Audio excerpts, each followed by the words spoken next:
Olha aí, gente. Pessoal aqui, ó. E aí, rapaz? Tudo bom, rapaz? Tá aí na beira da fogueira? Tudo bom? Tudo em ordem. Olha aí, ó. A fogueira de... Esperando fazer brasa ali, passar o milhozinho. Vai assar um milhozinho? Passar o milhozinho. É mesmo? Eita, rapaz, é bom demais, não? Pra milhozinho assado na fogueira? É, Milhozinho assado na fogueira, hein? milhozinho assado na fogueira. Já tem um milhozinho cozinhado ali. Já tem já? Olha Pra aí, gente assar aí, né? ó. Olha aí, ó. Hoje véspera de São João, olha aí, ó. Olha a fogueira aí, ó. Eita. E aí, rapaz? Olha aqui, ó. Rua das Imburana aqui, ó.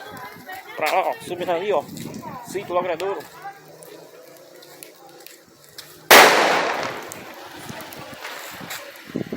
As fogueiras de São João. Tinha a tradição ainda da fogueira. Olha.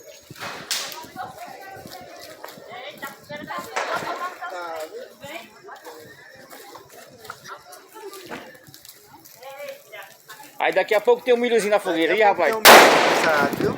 Vai? Daqui a pouco tem um milhozinho assado. Aí, tá fazendo brasa ali, ó. Um milhozinho assado tem ali. É?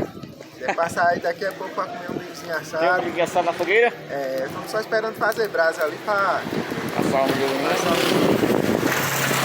Hoje véspera de São João? Essa condição não tá show, viu? Véspera de São João, né? Deu uma estiadinha pra pessoa fazer a fogueira. Opa! Deu uma estiadinha pra pessoa fazer a fogueira. É, deu uma estiadinha pra acender a fogueira, né? Olha a Porque menina, vai soltar. Vai soltar o.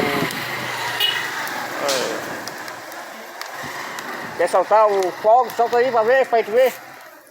Solta aí pra gente ver o. Você lembrar quando era criança?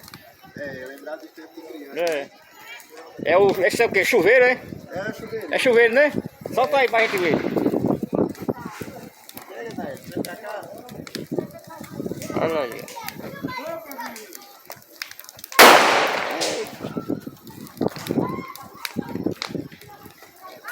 Arnaldo aí, ó, o cara que representa a Ei! Rua das Imburana. E aí, Arnaldo? Beleza, Arnaldo?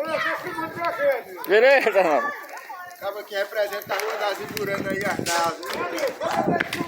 A fogueira aí, ó. Pra mim a fogueira, ó. Tá bom. Tá bom pra você ver a fogueira? Olha aí, ó. Olha, Olha aí, ó. roda pra cá. Chega, Arnaldo, vem cá, rapaz. Véspera de Cadê São as João. bombas?